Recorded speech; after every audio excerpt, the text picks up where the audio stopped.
Қайырлы күн, құрметті тыңдармандар. Сабира Нұрпейісқызының «Некеге дейін» кітабын ары қарай жалғастырамыз. Тәуелсіз әйел. Ер адаммен керемет қарым-қатынаста құрмай тұрып, яғни басыңызды айналдыратын махаббат басталмай тұрып, ең бірінші сіз өз өміріңізді керемет қыла білуіңіз керек. Біз өзіне сенімділік тақырыбын қозғадық. Екінші қасиет ол тәуелсіздігі, шешім қабылдай білуі. Тәуелсіз әйелдің өмірі соншалықты керемет, ол әрбір күнді өткен күніне ұқсатпай сүреді. Ол әрбір күннің басталуын қуанышпен, тезірек келесі күн басталса екен деп күтетін болады. Тәуелсіз әйелдің айналасын, оның хоббиін түсінетін, көзқарасымен бөлісетін, өміріне аздап өзгеріс енгізетін және ой-пікірімен бөлісе алатын адамдардан тұратын болады. Қоршаған ортасы іш пыстырарлық, өзіне сай емес, істейтін бір ісі жоқ, құр уақыт өткізетін адамдар емес. Оның қоршаған ортасында әрбір уақыттың минутын бағалайтын адамдар болады. Әйел адам еркексіз өзінің уақытын керемет өткізе алады. Көңіл күйін көтеріп, іші пысып кетсе, бір жерге апарып, уақытын арнату ол үшін міндетті емес. Өмірінде еркек бар ма, жоқ па, ондайға еш қатысы жоқ. Егер сіз тәуелсіз әйел болсаңыз, жігіт іздегенде, әйтеуір уақыт өткізу үшін көңіліме жарай салса болды деген ой болмайды. Сіз өте талғампаз боласыз. Анау жігіттердің әйтеуір бір нұсқасы келіп қалатын болса, оны да әбден сүзгіден өткізесіз. Кез келген минусына келісе салып, өміріңізді құрбан етпейсіз. Тәуелсіз әйел адам өміріне ер адамды кіргізу үшін оны біраз сынақтан өткізеді. Сіздің өміріңіздің мәнді, сәнді, мағыналы болуы арқылы өмірлік жұбыңызды табу 2-3 есеге жеңілірек болады. Сондай тәуелсіз адамды кездестірген еркек қандай ойда болады деп ойлайсыз? Бұл ер азаматта сондай сұлу, ақылды, тәуелсіз, сенімді әйелдердің өмірінде бір орында мен алсам екен деген қалау болады. Тәуелсіз әйел адам еркектің бүкіл өмірлік жағдаяттарына мен байланысты болуым керек. Бүкіл өмірлік уақытын, әрекетін, жүріс-тұрысын мен білуім керек деп есептемейді. Әйел адамға міндетті түрде барлығын білу керек емес. Тәуелсіз әйел адам балансты таба білу керек. Яғни сіз еркекке тәуелсіз екеніңізді, бірақ өміріңізге бір жақсылықты, қуанышты, көтеріңкі көңіл күйді еркек сыйлап жатқанын көрсете білуіңіз керек.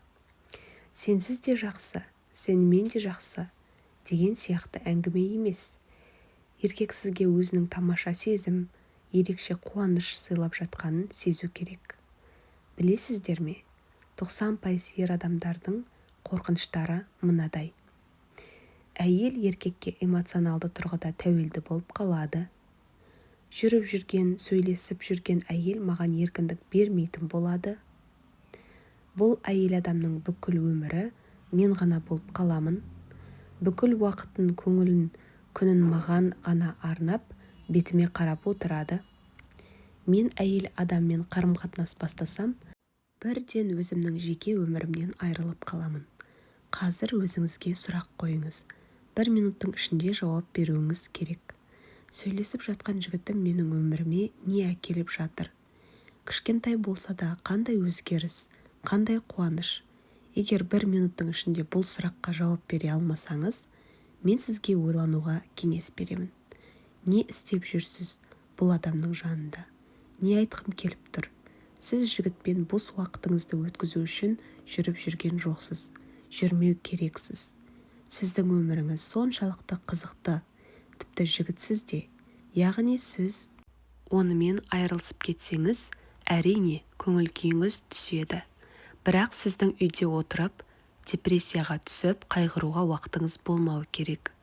Өз хоббиіңіз, айналысатын ісіңіз, араласатын достарыңыз бар. Ал сіз жігітпен не үшін сөйлесесіз? Не үшін танысып, не үшін қарым-қатынас құрып жатырсыз? Сіз өзіңіз жеке тұлға бола отырып, ол жігітіңіз де жеке тұлға бола отырып, екеуіңіз қосылған кезде бір бүтін бола аласыздар. Яғни ол сіздің бос уақытыңызды басып отырған жоқ. Көңіл күйіңізді көтеріп, іш пысқан кезде көңіліңізді аулап жатқан жоқ. Оның өз өмірі бар. Бүтін қалыпты әйел. Қалыпты әйел деген қандай әйел? Қалыпты әйел ең біріншіден өз принциптерін ұстанатын әйел. Яғни басқа адам үшін өз принциптерін сындырмайды. Бүтін қалыпты деген ол сіздің өмірлік стандарттарыңыз, құндылықтарыңыз, принциптеріңіз, өмірлік өзіңіздің жеке ұстанатын ережелеріңіз ретінде қабылданады. Сол ережеге сай сіз қоршаған ортамен байланыста боласыз. Қалыпты әйел өзінің принциптерінен бас тартпайды. Әйел адамның өзінің құндылықтары бар ғой. Өмірлік, отбасылық. Мысалы, ер адам міндетті түрде жұмыс істеу керек.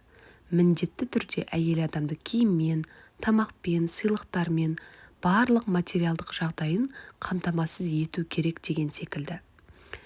Бірақ сөйлесіп жүрген жігітті әйел адам да жұмыс істеу керек, өз-өзін қамтамасыз ете алу керек. Күйеуінен қайта-қайта әр нәрсеге ақша сұрау дұрыс емес деп айтуы мүмкін. Егер әйел адам өзінің принциптеріне қатаң ұстаныммен қарайтын болса, онда ол жігітке бірден сау бол дейді. Ренжіме, мен сенімен бірге бола алмаймын.